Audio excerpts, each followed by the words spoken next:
mecánicas y físico-químicas. Las propiedades eléctricas, entre las propiedades que debe tener este material es la resistencia de aislamiento, rigidez dieléctrica, constante dieléctrica, factor de pérdidas dieléctricas y la resistencia al arco. Estas son las características o las propiedades que debe contar el material con relación a la parte eléctrica.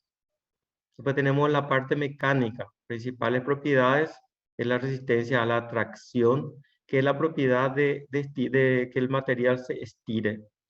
Tiene que tener resistencia a la compresión, que es para que el material se comprima. A la flexión, que es que el material se doble. La resistencia al choque, o sea, que golpes no permiten su quiebre. La resistencia a la cortadura, decía que se pueda cortar el material.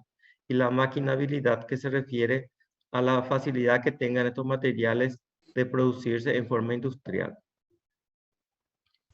Entre las propiedades físico-químicas tenemos otra vez tres grupos. Tenemos las propiedades físicas, las propiedades térmicas y las propiedades químicas. Entre las propiedades físicas tenemos el peso específico, la porosidad y la higroscopicidad, que es la característica que tienen los materiales de absorber el agua. Entonces, la porosidad de que el material no sea poroso porque justamente va a permitir la entrada de materiales como por ejemplo agua o productos líquidos que le puedan sacar esa propiedad aislante al material. Después tenemos las propiedades térmicas, estarían el calor específico, la conductividad térmica, la inflamabilidad, o sea que no se quemen, la temperatura de seguridad, que también están sometidas a muy altas temperaturas, por lo que sus temperaturas de seguridad tienen que también ser elevadas. Y después las propiedades químicas, la resistencia al ozono, como vimos la clase pasada en las líneas de transmisión, que uno de los efectos del efecto corona es la producción de ozono. Tiene que tener resistencia a la luz solar, a la radiación solar, porque los materiales, especialmente como el plástico, se debilitan con la radiación solar.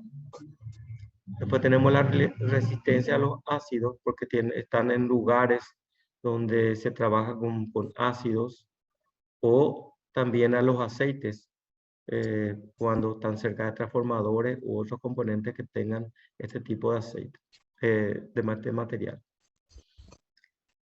Entonces los materiales más utilizados en la fabricación son el de porcelana, el de esteatita y resina epoxi.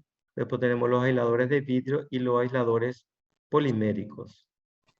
Los aisladores de porcelana, el de porcelana y el de vidrio, son los que más se utilizan normalmente. Están entrando mucho ahora los poliméricos.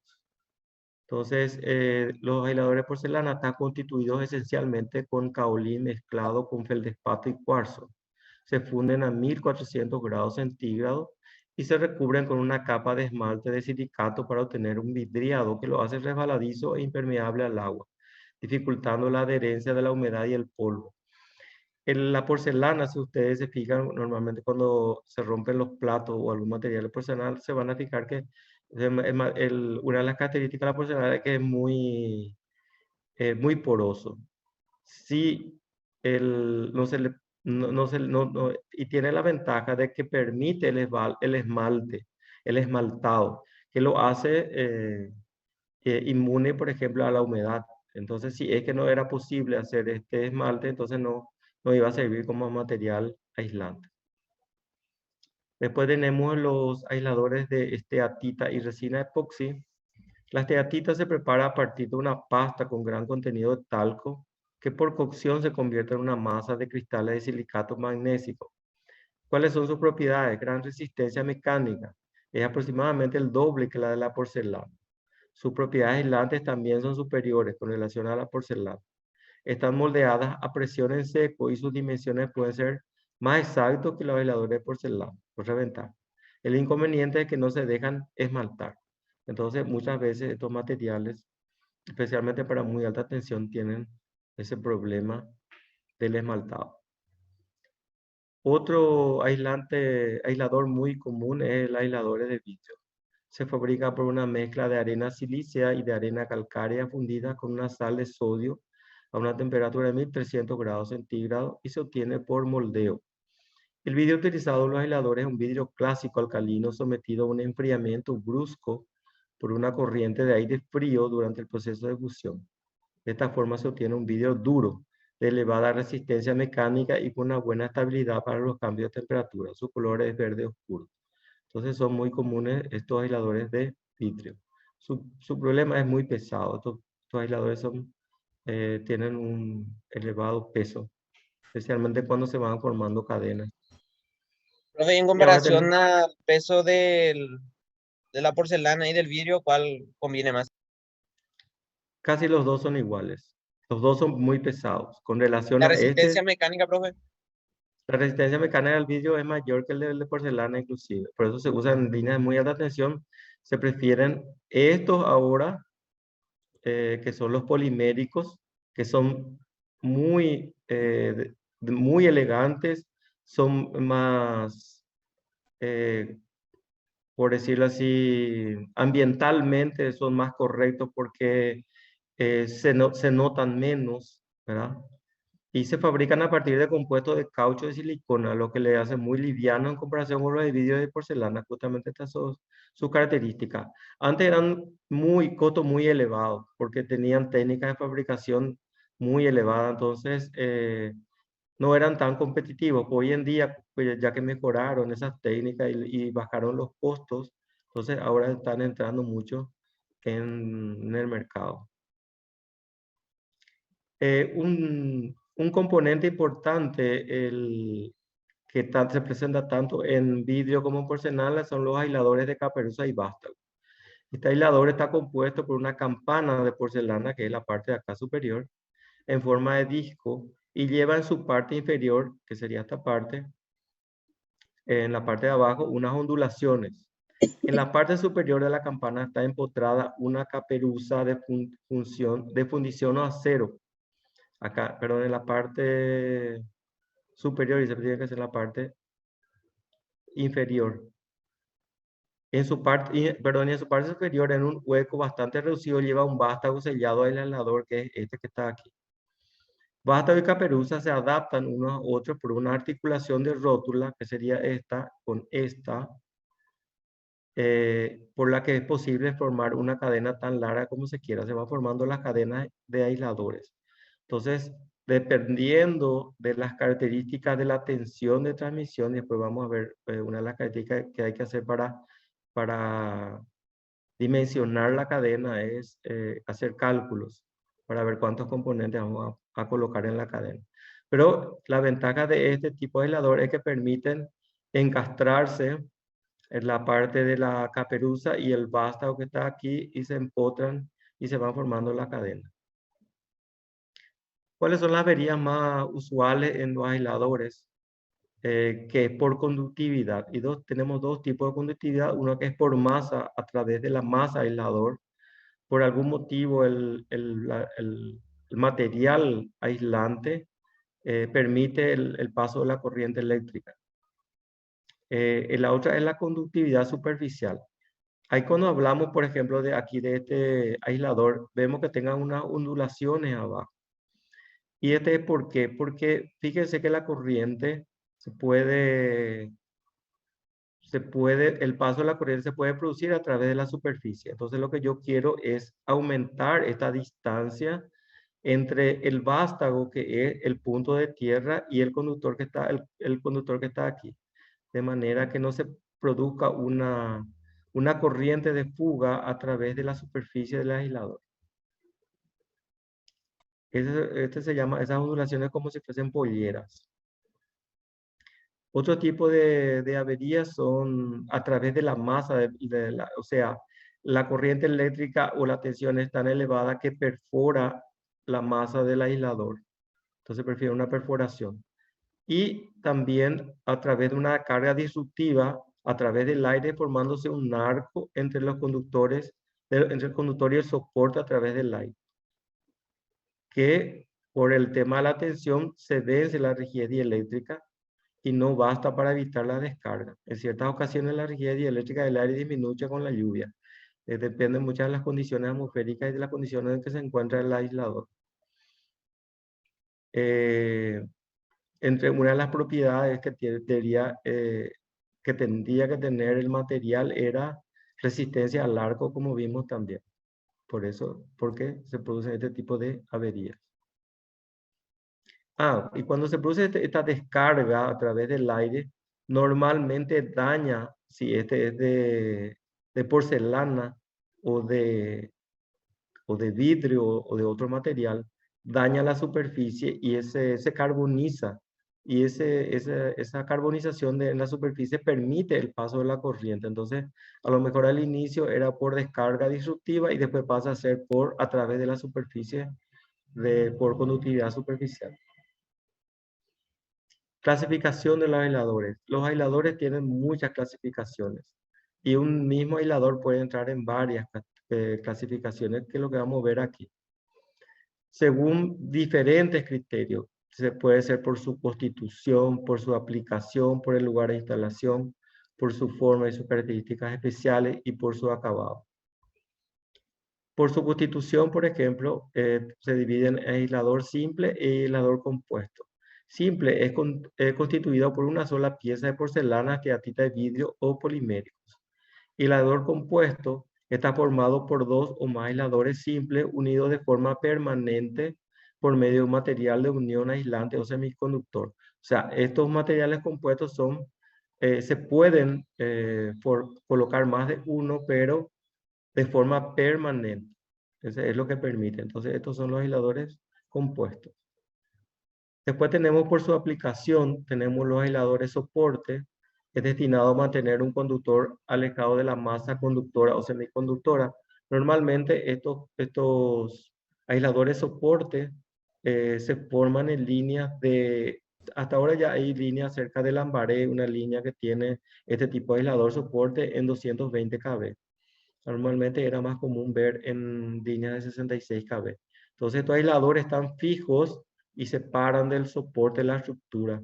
Están en forma de brazo, salen de la estructura principal. Y después tengo los aisladores pasantes, que está provisto de un agujero que lo atraviesa y en el que se introduce el conductor. Estos aisladores pasantes normalmente se utilizan cuando tenemos estaciones transformadoras y cubiertas, ¿verdad? Y de ahí salen conductores, deben salir del cubículo donde están o de la parte donde están instalados los transformadores. Después tenemos los aisladores, por la clasificación por su lugar de instalación, puede ser aislador para servicio en el interior, empleado en lugares de resguardo de lluvia y especialmente de la radiación solar, y aislador para servicio en el exterior, que es lo más común. Después tenemos por su forma y sus características especiales. Después tenemos los aisladores acoplables. Es proyectado de tal forma que permite el acoplamiento amovible de una serie de elementos hasta obtener el aislamiento deseado y puede ser rígidos o articulados. Aquí en la figura vemos, fíjense, estos son aisladores de porcelana por su color y están acoplados formando una cadena. Esta es una línea de transmisión, fíjense la altura, de una línea de 1500 kV en corriente alterna en China. Entonces la cadena de aisladores es gigantesca.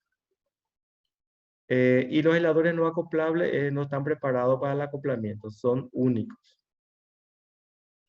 Después tenemos por su acabado aisladores con monturas metálicas, como por ejemplo estos que están en la figura, tienen monturas metálicas o como serían las caperuzas y los vástagos, son mecánicos. Aisladores sin monturas mecánicos no poseen ningún tipo de pieza metálica. Normalmente aquí tienen solamente una ranura para colocar un pino, pero el aislador en sí no tiene nada metálico. Los aisladores más utilizados son los aisladores de amarre, los aisladores de apoyo, de columna, de suspensión, aislador de cadena, aislador pasante, tubular, envolvente, con polea y para viento. Esto era una de las clasificaciones que habíamos visto, que era este aislador soporte. Aquí encontré la foto. Este es el aislador soporte. Como ven, como brazos, sirven ya para el tema aislador.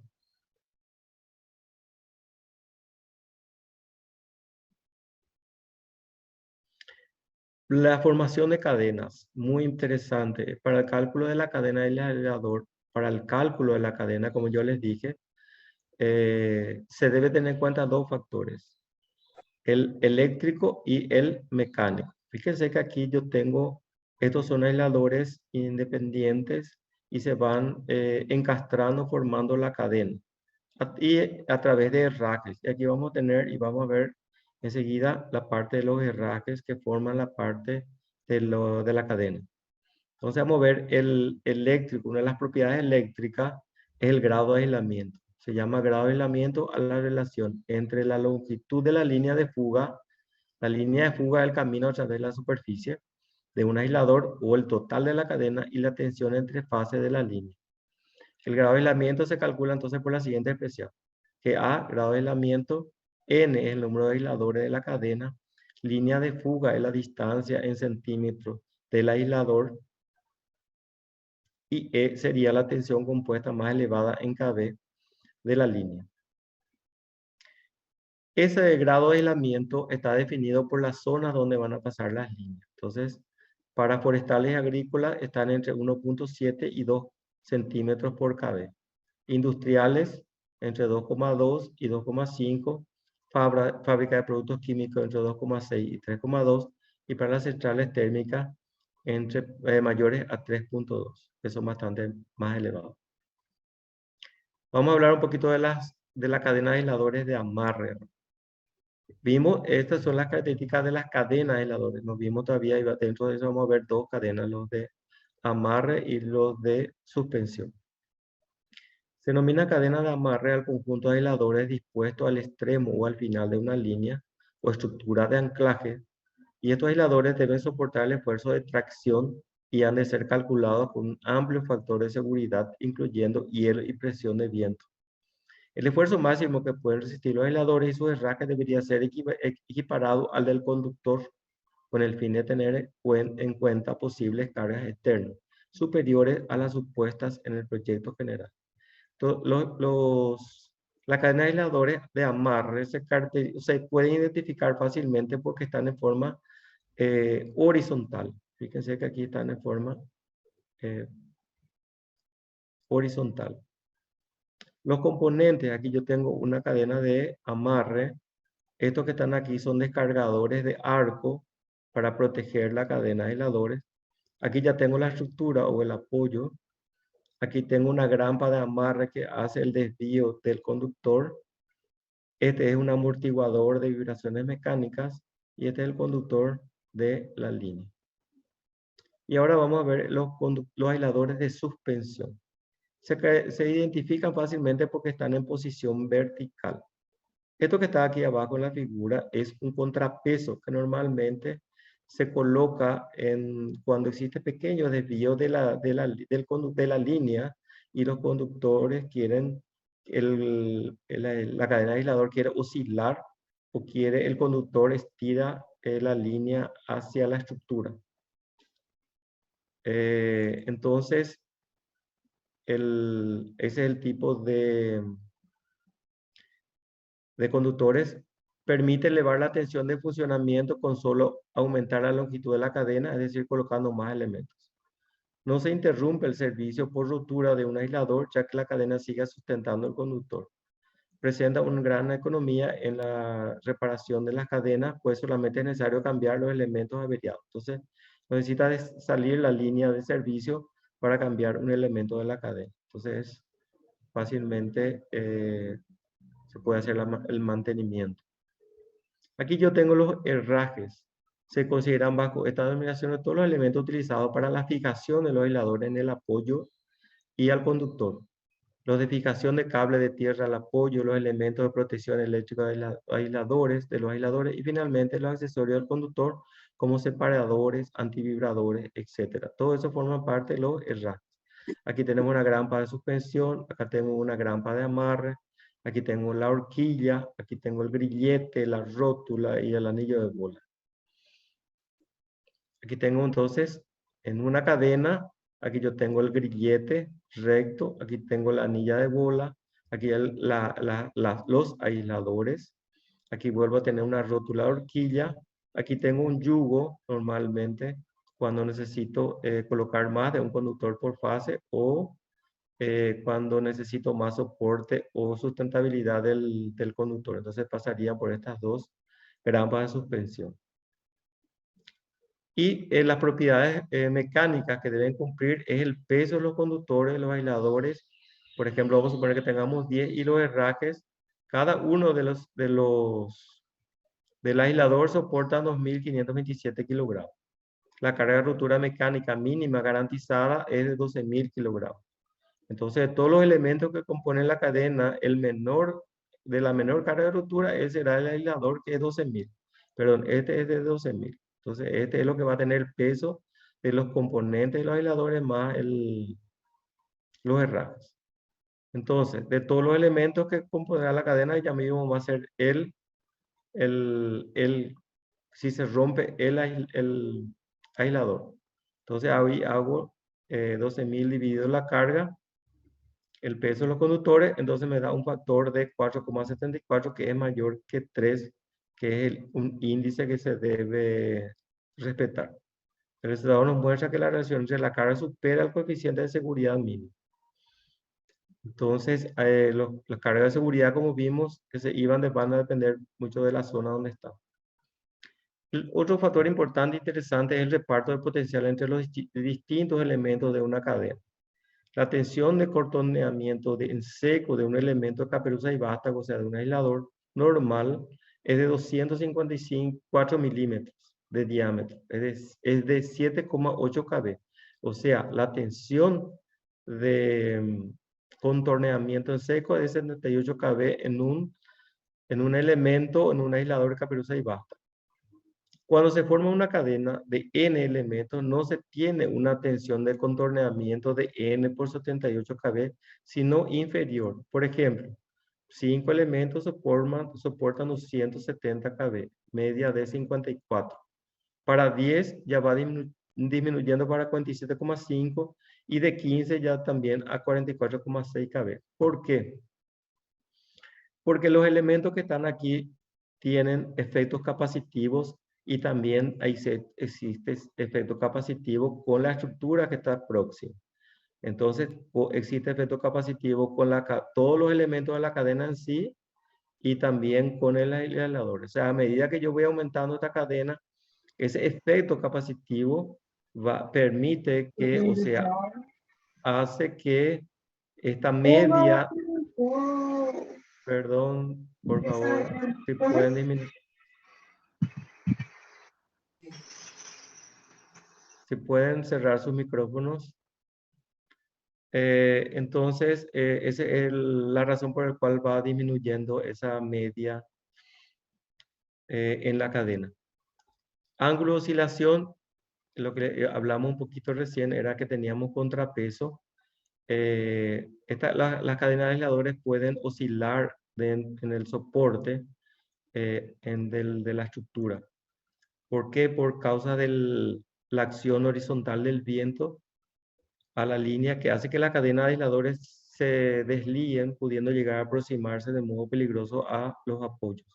Como se sabe, el efecto del viento es de elevar los cables y en definitiva a las cadenas. O sea, se producen las oscilaciones y pueden ser peligrosos porque tenemos elevada tensión y se pueden producir descargas directas a la estructura y permita que ocurra un cortocircuito o que salgan las líneas por acción o actuación del sistema de protección.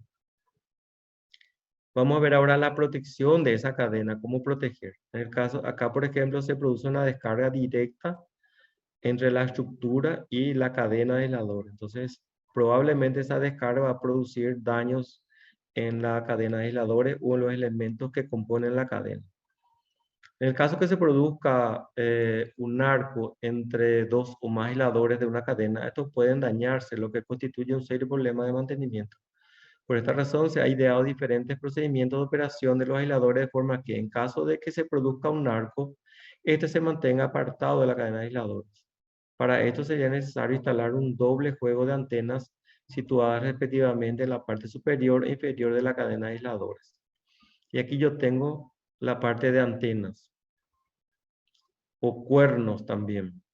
En la protección anterior pueden considerarse eficaz en caso de que arcos sencillos, pero bajo el efecto de ondas de sobretensiones de frente escarpado o de descarga atmosférica, el arco tiende a saltar en cascada en la cadena de aisladores. Y las pruebas experimentales demuestran que la separación entre los cuernos debe ser bastante inferior a la longitud de la cadena de aislador. O sea, tiene que entrar dentro para que esto se acorte la distancia entre el sistema de protección, perdón, y la cadena propiamente de aisladores que está ahí entre el cuerpo. Estos cuernos o limitadores ofrecen un camino a tierra de longitud suficiente para impedir que salte el arco entre los aisladores al producirse las sobretensiones. Bueno, eso es lo que yo quería mostrar eh, sobre, sobre la parte de Recording aisladores. stopped. Vamos a ver si me permite grabar la segunda parte, que sería un poco por el tiempo en Zoom es limitado, entonces.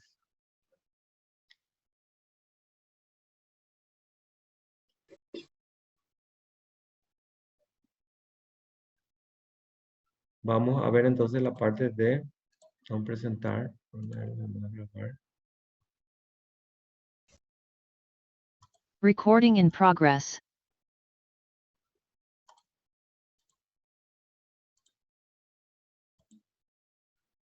Vamos a ver entonces en esta segunda parte del día de hoy, la parte de las estructuras de apoyo de nuestra línea de transmisión. Se denomina apoyo entonces a los elementos que soportan los conductores y demás componentes de una línea aérea, como por ejemplo los aisladores y los herrajes, separándolos del terreno. Están sometidos a fuerzas de compresión, flexión, debido al peso de los materiales que sustentan y a la acción del viento y del hielo, en los casos de países que tienen nieve, sobre los mismos. Clasificación de las estructuras. Se clasifican por su función y esfuerzo que soportan y por los materiales constructivos. Por su función y esfuerzo están las estructuras de suspensión, las estructuras de retención y las estructuras especiales. Y por su construcción es por materiales que están construidos que normalmente son de hormigón. Hoy en día ya se construyen líneas de muy alta tensión de hormigón y las que más utilizadas son las estructuras metálicas o estructuras de celosía. Las estructuras de suspensión, los conductores están suspendidos mediante cadenas aisladores que cuelgan de las ménsulas de las torres. Fíjense que esto, las cadenas también se caracteriza por la cadena de suspensión.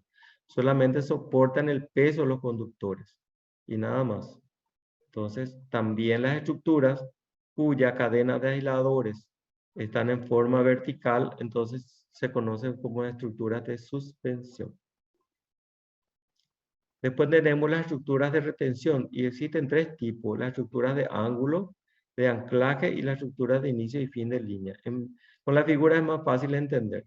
Las estructuras de ángulo empleadas para sustentar los conductores y cables de tierra en los vértices o ángulos que forman la línea en su trazado. Entonces aquí podemos ver que terminó la reunión.